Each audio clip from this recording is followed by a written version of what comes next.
Ini adalah rahasia tengah malam. Beranikah kau mendengarnya?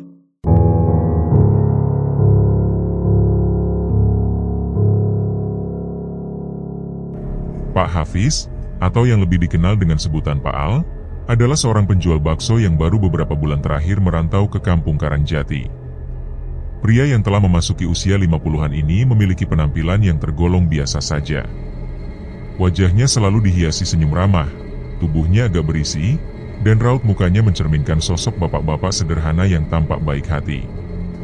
Tidak ada satupun warga yang merasa curiga pada sosoknya sejak pertama kali ia membuka lapak bakso di ujung jalan kampung.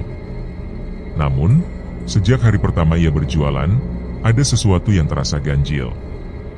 Dagangan Pak Al langsung laris manis, seolah memiliki daya tarik yang sulit dijelaskan. Dalam waktu singkat, lapaknya dipenuhi pelanggan, sementara pedagang bakso lainnya mulai kehilangan pembeli. Satu persatu pelanggan lama mereka beralih ke warung bakso milik Pak Al. Bahkan, dalam 2 bulan pertama, pengunjungnya tidak hanya berasal dari warga sekitar, tetapi juga dari desa-desa tetangga yang berdatangan dengan antusiasme tinggi. Fenomena ini membuat Bu Rina, salah satu tetangga terdekat Pak Al, merasa heran dan penasaran. Ia merupakan seorang jurnalis kampung yang dikenal memiliki insting tajam dalam membaca situasi. Hobinya adalah mengamati hal-hal ganjil, terutama yang terjadi di sekitar lingkungannya. Bagi Bu Rina, popularitas Pak Al bukan hanya sekadar keberuntungan. Ada misteri tersembunyi yang seolah menuntut untuk diungkap. Di waktu yang hampir bersamaan, Bu Mirna, tetangga lainnya, turut merasakan keanehan yang sama. Ia mengaku bahwa bakso buatan Pak Al seperti memiliki daya pikat yang tidak biasa. Setiap kali menyantapnya, ada keinginan untuk kembali dan mencicipinya lagi. Rasa itu begitu menggoda, sampai membuatnya seperti ketagihan. Bersama Bu Rina, ia mulai menyusun berbagai kemungkinan tentang kesuksesan Pak Al yang mencurigakan. Mereka bahkan mulai mempertimbangkan kemungkinan adanya unsur mistis di balik racikan kuah bakso tersebut. Namun, sejauh itu, belum ada satupun bukti yang dapat menguatkan kecurigaan mereka, selain bisik-bisik warga dan rasa penasaran yang semakin membuncah. Di sisi lain, Pak RT sebagai tokoh masyarakat yang bertanggung jawab menjaga keharmonisan kampung, mulai merasa resah. Ia mendengar banyak keluhan dari pedagang bakso lain yang mengaku merugi sejak kehadiran Pak Al.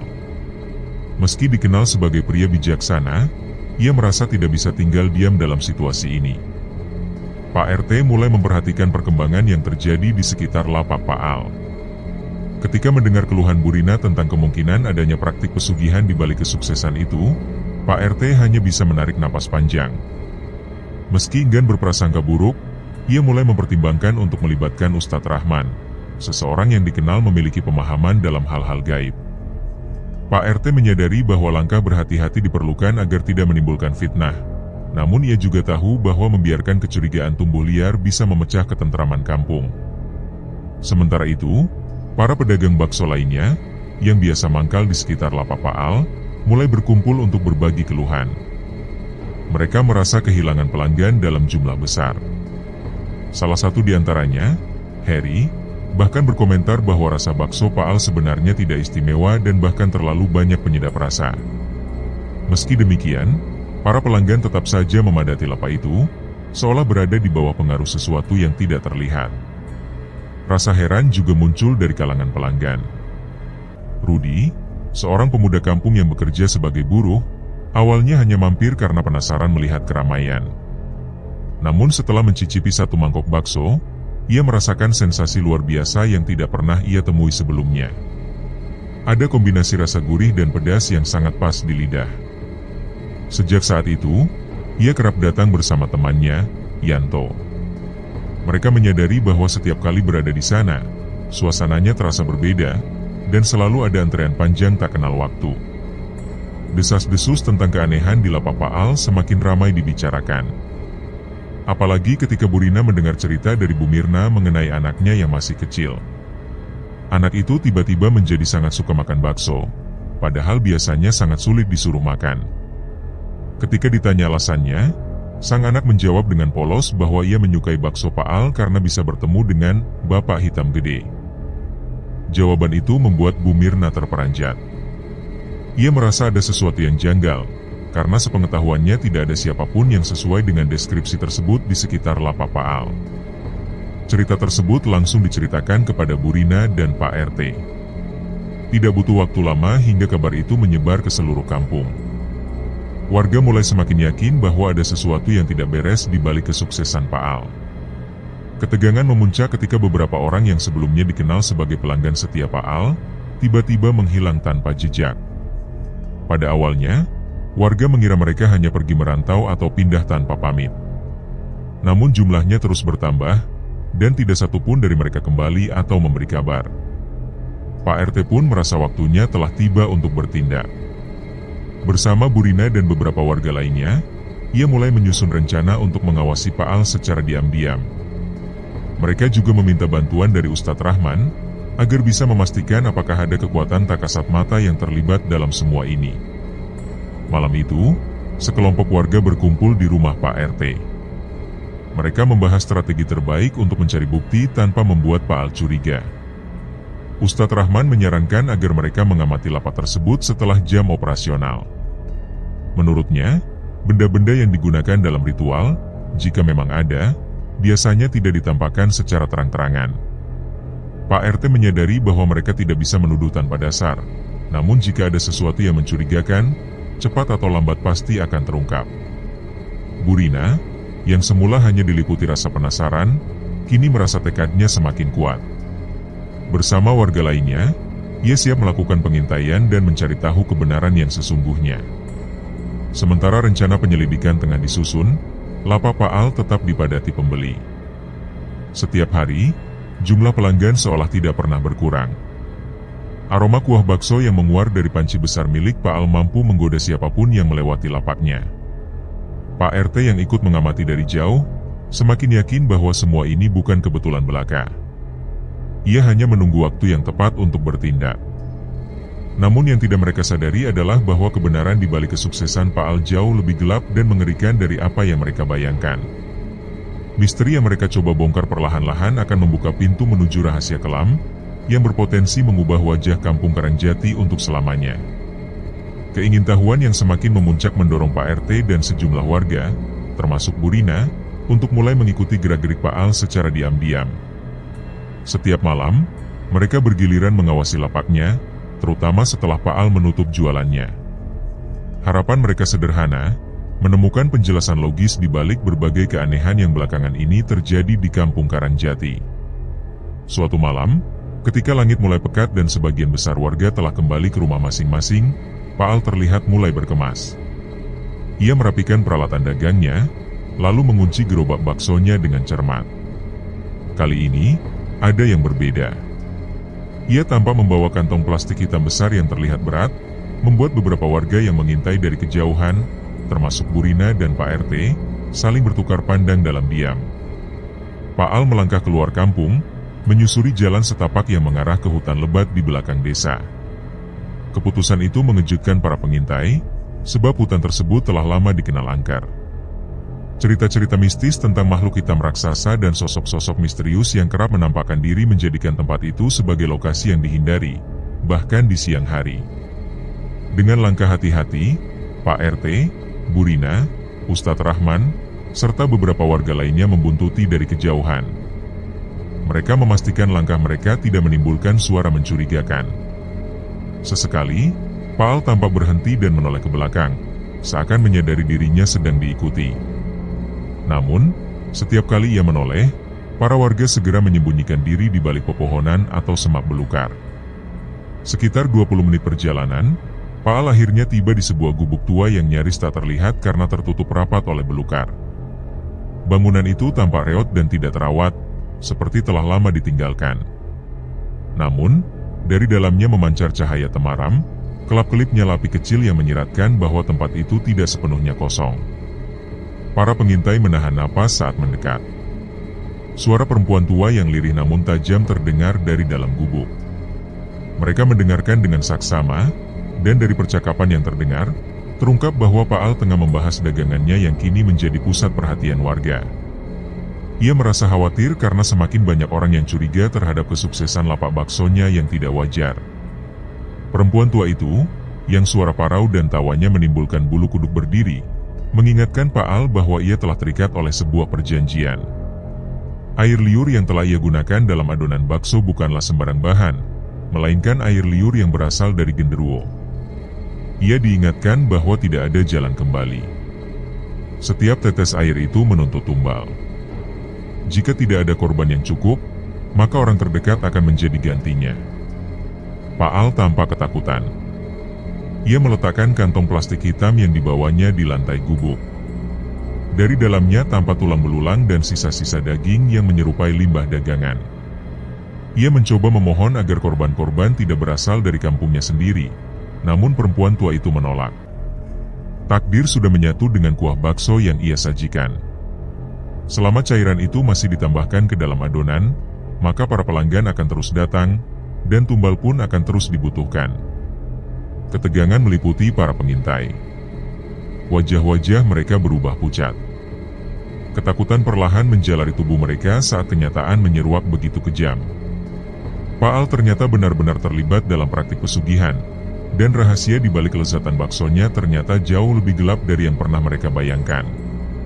Dengan penuh ketegangan, Pak RT memberi isyarat agar mereka segera mundur dan menjauh dari gubuk itu.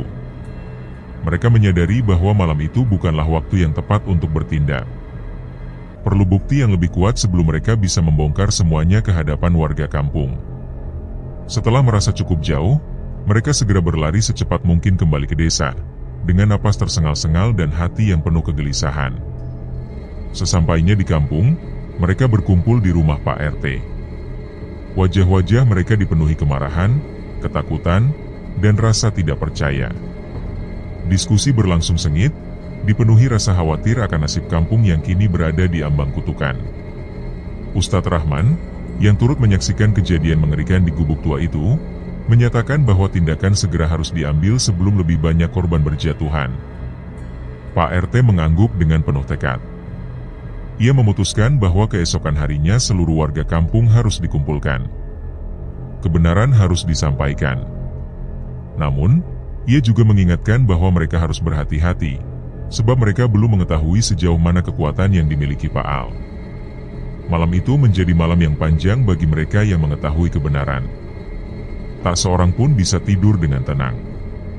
Bayangan wajah-wajah yang telah menghilang menghantui pikiran mereka, para pelanggan setia bakso Pak Al yang entah telah menjadi bagian dari tumbal pesugihan itu.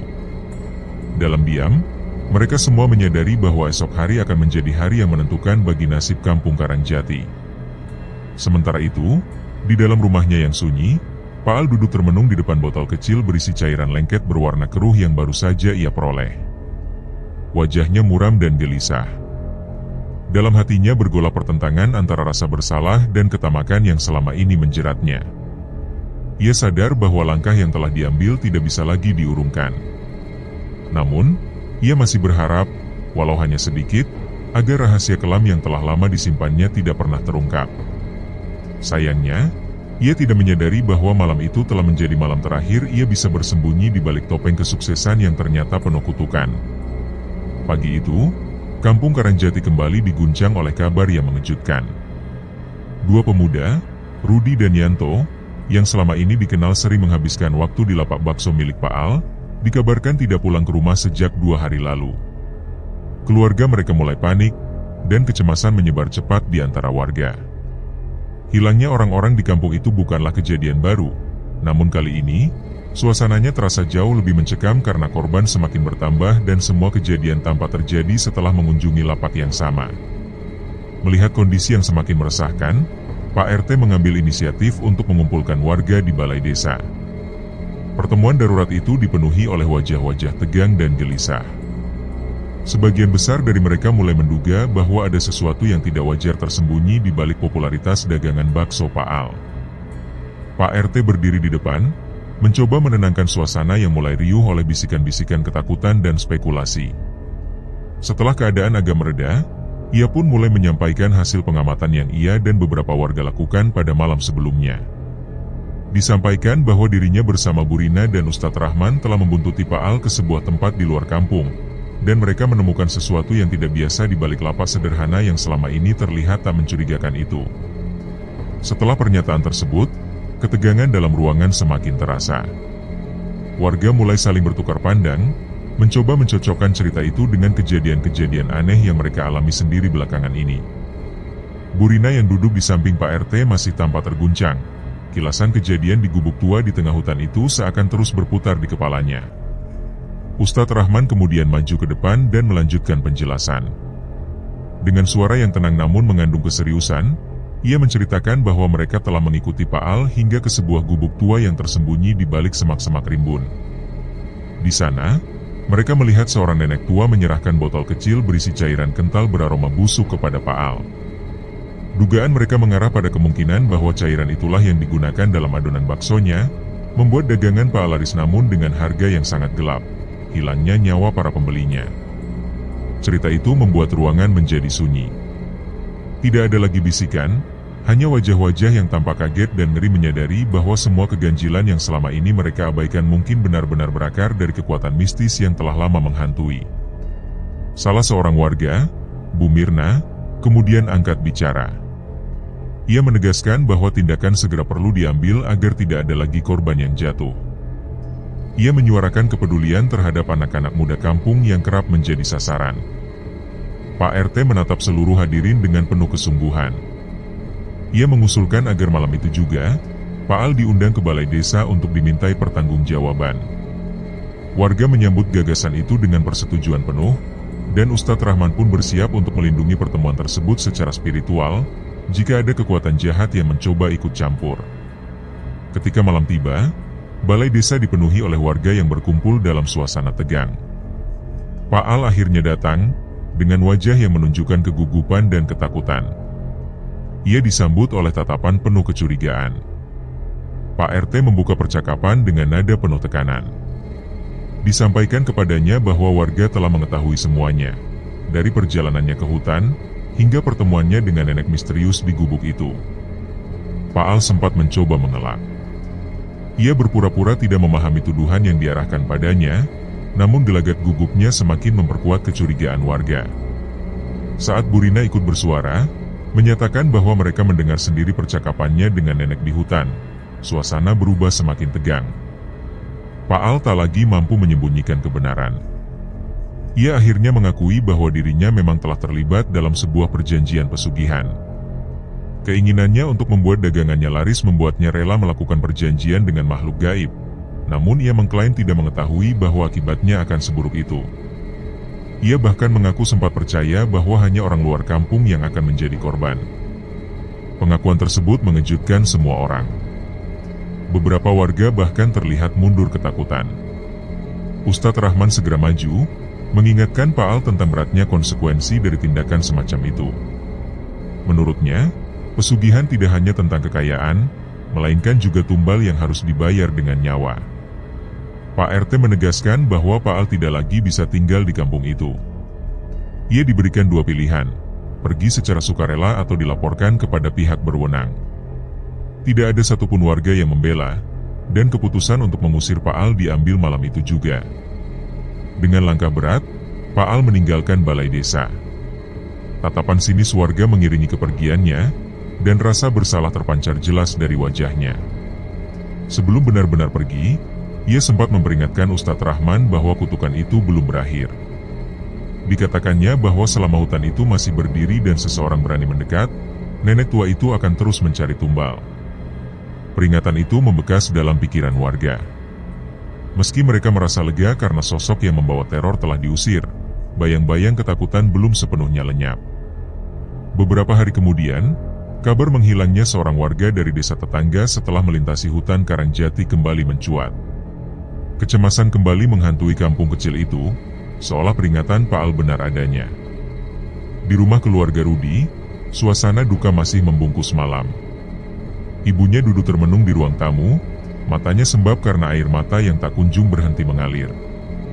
Sudah berhari-hari Rudi tak kunjung ditemukan, dan dalam hatinya, ia belum sanggup menerima kemungkinan terburuk. Sementara itu, di tempat yang tidak diketahui, Rudi tengah terbaring dalam keheningan. Tubuhnya tampak tenang dalam tidur, namun pikirannya sedang diseret ke dalam mimpi buruk yang begitu nyata dan menyesakkan. Dalam alam bawah sadarnya, Ia menemukan dirinya berada di tengah hutan yang gelap, sunyi, dan dipenuhi kabut tebal yang menggantung rendah, menyelimuti setiap sudut pandangan. Suasana yang dingin dan mencekam itu membuatnya merasa seolah-olah sedang berada di antara dua dunia, dunia nyata dan dunia yang tidak kasat mata. Dari kejauhan, sesosok bayangan besar mulai menampakkan diri. Wujudnya berbulu hitam legam, tinggi menjulang, dengan mata merah menyala yang memancarkan kebencian dan keganasan. Makhluk itu, yang tidak lain adalah genderuwo, perlahan mendekat dengan langkah berat, memperlihatkan taring-taring tajam serta air liur yang menetes dari mulutnya. Aroma busuk yang menyengat keluar dari tubuhnya, membuat Rudy nyaris muntah karena jijik. Ia berusaha berlari, namun kedua kakinya terasa berat, seolah-olah terikat oleh sesuatu yang tak terlihat. Nafasnya memburu, jantungnya berdetak liar, dan rasa panik perlahan mulai menguasai dirinya. Di sekelilingnya, hutan itu berubah menjadi labirin yang tak berujung, hanya terdiri dari pepohonan besar dan semak-semak rapat yang tak memberikan jalan keluar sedikit pun. Di tengah kepanikannya, terdengar suara serak memanggil namanya dari segala arah, menciptakan gema yang menyelimuti hutan dengan nuansa mengerikan. Suara itu terdengar semakin dekat, memaksanya untuk menggigil ketakutan. Dan dari balik kabut yang semakin menebal, muncul sosok nenek tua dengan wajah keriput dan senyum yang menakutkan. Tatapannya menusuk, seakan mampu menelanjangi isi hati siapapun yang dipandangnya. Nenek itu memberi isyarat bahwa kehadiran Rudy di sana bukanlah kebetulan. Ia menyiratkan bahwa Rudy adalah bagian dari sebuah takdir gelap, sebuah tumbal yang sudah dipilih jauh sebelum ia menyadarinya. Ketakutan melumpuhkan Rudy hingga ia hanya bisa mematung. Ia ingin berteriak, namun suara itu tidak mampu keluar dari tenggorokannya. Genderuwo yang sebelumnya berdiri di belakang nenek itu kini tampak lebih besar dan mengerikan, seolah siap menerkam kapan saja. Di tengah ketakutan itu, suara ayah dan ibunya terdengar dari kejauhan, memanggil-manggil namanya dengan penuh harap. Suara yang familiar dan menghangatkan itu membelah kesunyian, memberi Rudy harapan yang sejenak sempat padam. Ia memejamkan mata, memusatkan pikiran pada panggilan itu, berharap bisa kembali ke tempat yang aman. Saat matanya terbuka, ia mendapati dirinya telah kembali berada di kamar. Nafasnya memburu, tubuhnya dibanjiri keringat dingin. Walau sadar bahwa itu hanya mimpi, semua kejadian tadi terasa begitu nyata. Ia bahkan masih bisa mencium aroma busuk dan mendengar geraman makhluk itu dalam pikirannya. Ketika ia melihat ke arah cermin, tampak jelas bekas cakaran berwarna merah di lengannya. Sebuah tanda yang seolah membuktikan bahwa dirinya memang telah bersentuhan dengan sesuatu dari dunia lain. Keesokan paginya, Rudy memutuskan untuk menceritakan semuanya kepada kedua orang tuanya. Meski awalnya mereka menganggap mimpi itu hanya efek trauma setelah hilang beberapa hari, semuanya berubah ketika bekas luka itu ditunjukkan. Sang ibu langsung merasa ngeri, menyadari bahwa apa yang dialami anaknya mungkin lebih dari sekadar mimpi buruk. Ia percaya bahwa ada kekuatan jahat yang mencoba menyeret anaknya ke dunia mereka. Ayah Rudy pun segera membawa putranya ke rumah Ustadz Rahman. Pria tua itu menyimak cerita Rudy dengan seksama. Pengakuan Rudy tentang mimpinya hanya memperkuat dugaan sang Ustadz bahwa kekuatan kegelapan sedang mengincar kampung mereka. Ia menyampaikan bahwa Rudy kemungkinan telah dibawa ke dunia lain, dunia tempat makhluk-makhluk gaib bersemayam. Bekas cakaran di lengannya adalah bukti bahwa interaksi antara dua dunia itu benar-benar terjadi. Ustadz Rahman berjanji akan melakukan upaya perlindungan dan penyucian di rumah Rudy malam itu. Ia juga memperingatkan bahwa ancaman dari makhluk-makhluk itu belum sepenuhnya berlalu, sebab tumbal yang diinginkan tampaknya belum terpenuhi. Malam harinya, beberapa warga berkumpul di rumah Rudy untuk mendampingi prosesi doa yang dipimpin oleh Ustadz Rahman. Ayat-ayat suci dilantunkan, memenuhi rumah dengan aura spiritual yang menenangkan. Namun, suasana berubah ketika terdengar langkah berat dari luar rumah. Langkah itu terdengar menghentak tanah dengan kekuatan besar, seolah ada makhluk raksasa yang tengah berjalan mendekat. Ketegangan menyelimuti ruangan. Aroma busuk kembali tercium, memaksa sebagian warga menutup hidung. Rudy merasa jantungnya hampir berhenti berdetak saat suara geraman kembali terdengar, sangat mirip dengan suara makhluk yang ia lihat dalam mimpi. Meski begitu, doa yang terus dilantunkan dengan penuh keyakinan membuat suara dan aroma itu perlahan memudar.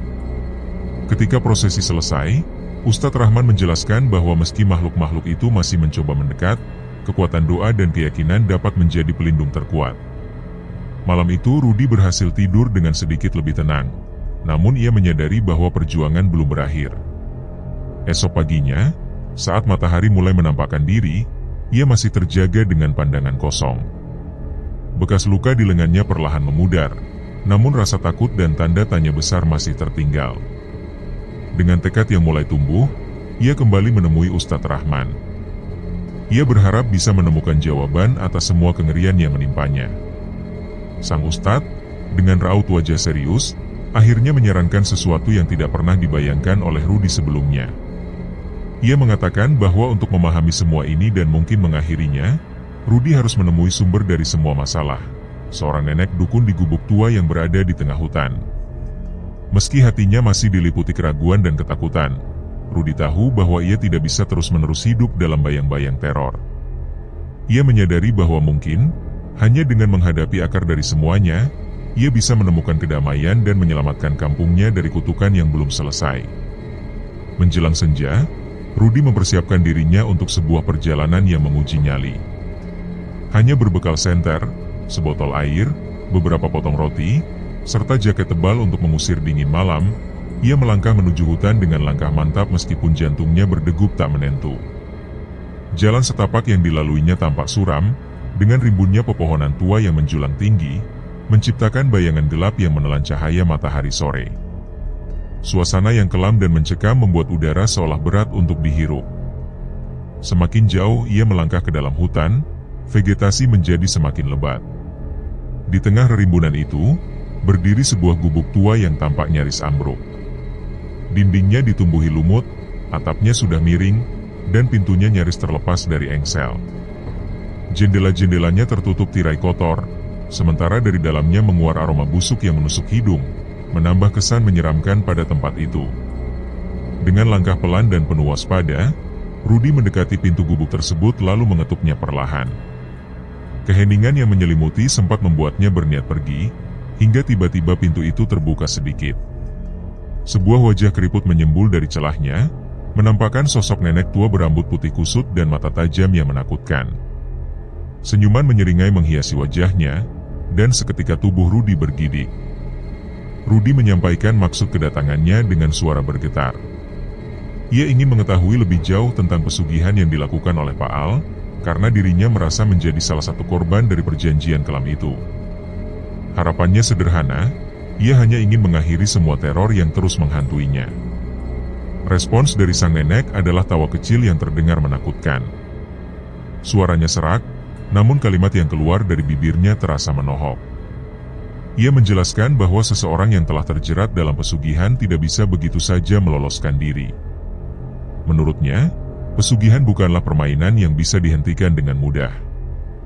Ada harga yang harus dibayar, dan konsekuensi yang harus ditanggung sampai akhir.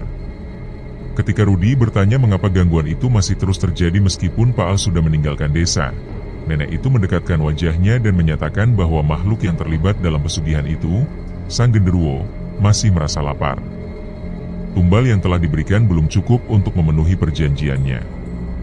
Selama keinginannya belum terpenuhi, makhluk itu akan terus mengintai dan mengganggu. Rasa takut semakin menguasai Rudi. Ia bertanya dengan suara bergetar tentang apa yang harus dilakukannya agar semuanya benar-benar berakhir. Tanpa banyak kata, sang nenek mengeluarkan sebuah botol kecil berisi cairan kental berwarna merah kehitaman yang mengeluarkan bau amis. Ia mengatakan bahwa cairan tersebut adalah sisa air liur genderuwo, dan hanya dengan memberinya tumbal terakhir, maka kutukan bisa dihentikan. Pernyataan itu membuat Rudi terdiam. Sang nenek menjelaskan bahwa yang dimaksud dengan tumbal terakhir adalah satu jiwa manusia yang masih hidup. Mendengar itu, pikiran Rudi menjadi kacau. Ia tidak sanggup membayangkan harus mengorbankan seseorang demi menyelamatkan dirinya sendiri. Wajah-wajah warga desa yang telah hilang perlahan muncul di ingatannya, menyadarkannya bahwa mereka adalah korban tak berdosa dari perjanjian terkutuk Pak Al. Dengan tubuh yang gemetar, Rudi mengungkapkan ketidaksanggupannya untuk melakukan hal keji itu. Ia hanya ingin hidup tenang tanpa harus menjadi pembunuh. Sang nenek hanya tertawa, seolah mengejek kepolosan Rudy, dan mengingatkan bahwa setiap perjanjian memiliki konsekuensinya. Jika tumbal tidak diberikan, maka Rudy sendiri yang akan menjadi milik makhluk itu. Dengan hati yang penuh kegelisahan, Rudy meninggalkan gubuk tua itu. Sepanjang jalan pulang, pikirannya dibanjiri rasa takut dan kebingungan. Ia sadar dirinya tengah dihadapkan pada pilihan yang tidak manusiawi, mengorbankan orang lain atau menerima ajalnya sendiri. Saat malam tiba, ia masih terjaga, duduk dalam diam di sudut kamar, berharap akan ada jalan lain untuk mengakhiri mimpi buruk ini tanpa menumpahkan darah siapapun. Di sudut lain desa, dalam kegelapan gubuknya yang hangus, sang nenek dukun tampak tersenyum samar. Matanya yang keruh menyala, seolah sudah tahu keputusan seperti apa yang akan diambil oleh Rudy. Keesokan harinya, Rudy yang masih diliputi rasa takut dan bimbang akhirnya menemui Pak RT dan beberapa warga yang selama ini membantunya. Dengan wajah lesu dan suara berat, ia menceritakan segala yang telah ia ketahui, termasuk pertemuannya dengan nenek dukun di hutan. Reaksi warga dipenuhi keterkejutan, sementara Pak RT dilanda amarah dan kekecewaan. Rasa bersalah muncul karena selama ini mereka tidak pernah mencurigai bahwa Pak Al telah menjalin perjanjian dengan kekuatan kelam. Ustadz Rahman yang juga hadir dalam pertemuan itu dengan tenang menyatakan bahwa kutukan tersebut tidak bisa dibiarkan berlarut. Jika tidak dihentikan, maka desa mereka bisa tenggelam dalam kegelapan yang lebih dalam. Pak RT menyetujui saran tersebut dan memutuskan untuk membawa Rudy bersama beberapa warga menuju gubuk sang nenek untuk menyelesaikan semua ini. Mereka berangkat dengan senter dan perlengkapan seadanya, menyusuri jalan setapak yang kini terasa lebih mencekam dari sebelumnya. Awan mendung menggantung rendah seolah ikut merasakan ketegangan yang mereka bawa. Setelah perjalanan yang cukup panjang, akhirnya mereka tiba di depan gubuk tua itu. Pak RT mengetuk pintu dengan keras, namun tidak ada jawaban. Setelah beberapa saat, pintu itu didorong dan terbuka dengan sendirinya, memperlihatkan ruang gelap yang penuh aroma dupa menyengat. Di dalam, nenek dukun berdiri dengan tatapan tajam dan senyum yang licik, seolah sudah tahu bahwa kedatangan mereka tak terhindarkan. Pak RT, dengan nada tegas, menuduh sang nenek telah membantu Pak Al melakukan pesugihan dan mengorbankan nyawa warga desa. Sang nenek tertawa terbahak, lalu menyatakan bahwa dirinya hanya memenuhi permintaan mereka yang datang padanya. Menurutnya, semua yang terjadi bukan lagi urusannya, karena perjanjian telah dibuat secara sukarela.